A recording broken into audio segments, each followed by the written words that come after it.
my name is Holly Parker, and I want to thank you very much for taking a minute today to let me give you this presentation.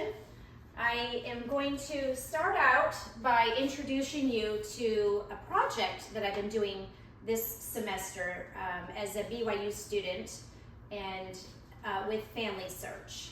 And this is going to be my final project before I graduate from BYU, Idaho, with my Bachelor of Science in Professional Studies. But this project today that I want to discuss is called Stepping Stones Toward the Tampa Temple. And I picked this particular project because it is something that's important to me, and we'll get to that in just a minute.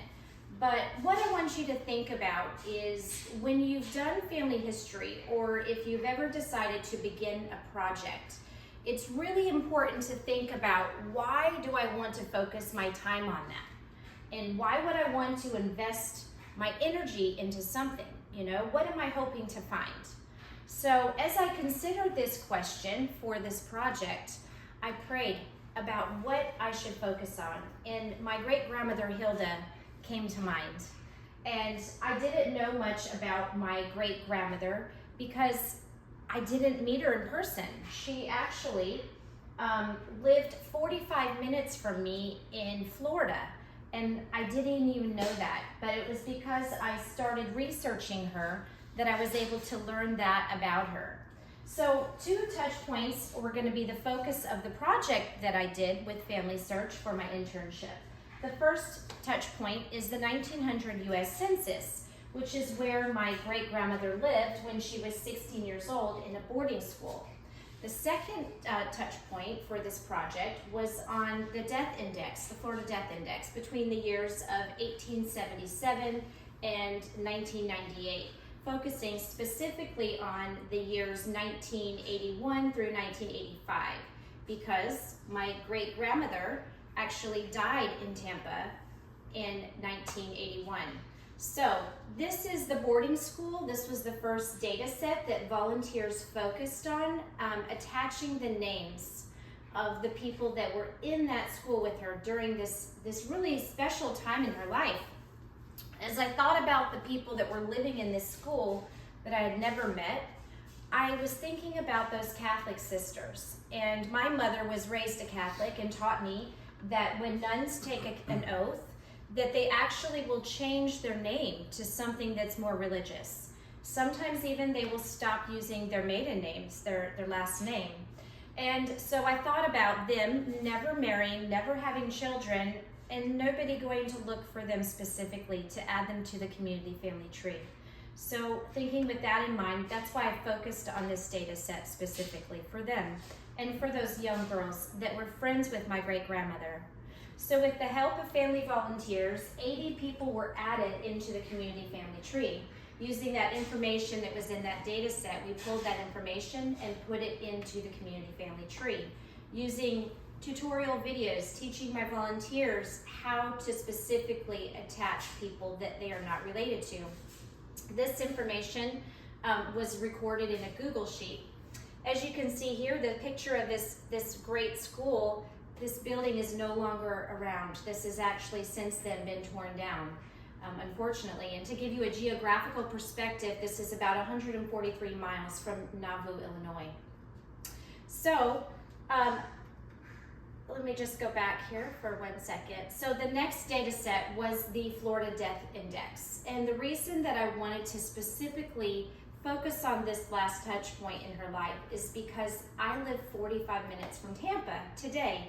Finding out that my great-grandmother lived and then died so close to where I live, that really meant a lot to me, especially because just in 2022, a Florida Tampa temple was announced. And so that will be my future Tampa temple district when that temple is actually up and running. So that made it personal. And so we focused on, like I said, between 1981 to 1985, and there was about 3,000 names that we were using and adding them as unconnected people into Family Search. And that came with the help of 14 wonderful volunteers. So as you can see here, I had some young women from my ward come and join me, and I taught them a little bit about family history. I gave them a presentation letting them know that they can, instead of getting on social media, that doing your family history actually increases your self-esteem, and it can reduce anxiety, which is something that a lot of youth really need today. So teaching them this simple skill, I showed them how to set up an account on their cell phones and then how to attach their own family history after they enter their own pedigree. They learned how to do added ancestor hints in their phone. Then I gave them a link to my project, which had the tutorial video and the Google Sheets, that if they wanted to try that project, they could do that. Some of the girls said that this was quite difficult. In fact, they said it was a level 2 of difficulty. And so they decided to just stick with their own ancestor hints. The volunteers were organized by using Google Sheets. And then my total contributions in family search throughout the course of this entire project was 4,276 contributions. And that was a total of 130 hours dedicated to this project. And my volunteer hours were a total of 302 hours. So a lot of help from local community people. One of my volunteers actually said, I've learned these are not just names, but real people. And then my next volunteer said, the volunteer project actually changed my life, my outlook on family history by making it more personal. And then my greatest blessing from this was a tender mercy of finding a child that nobody knew about. My great-grandmother had a son that was a stillborn, and I was able to add him to our personal family tree. And then I was able to take that name with permission through Family Search to go to the Fort Lauderdale Temple and to seal him to his parents in the house of the Lord for a time and for all eternity. And that was the greatest blessing for me personally from this project. Then, as I mentioned before, that Florida Tampa temple, it has not broke ground yet. But when that temple opens up, the community will be ready to take the names of these people to the temple and to perform the ordinances in the house of the Lord for them.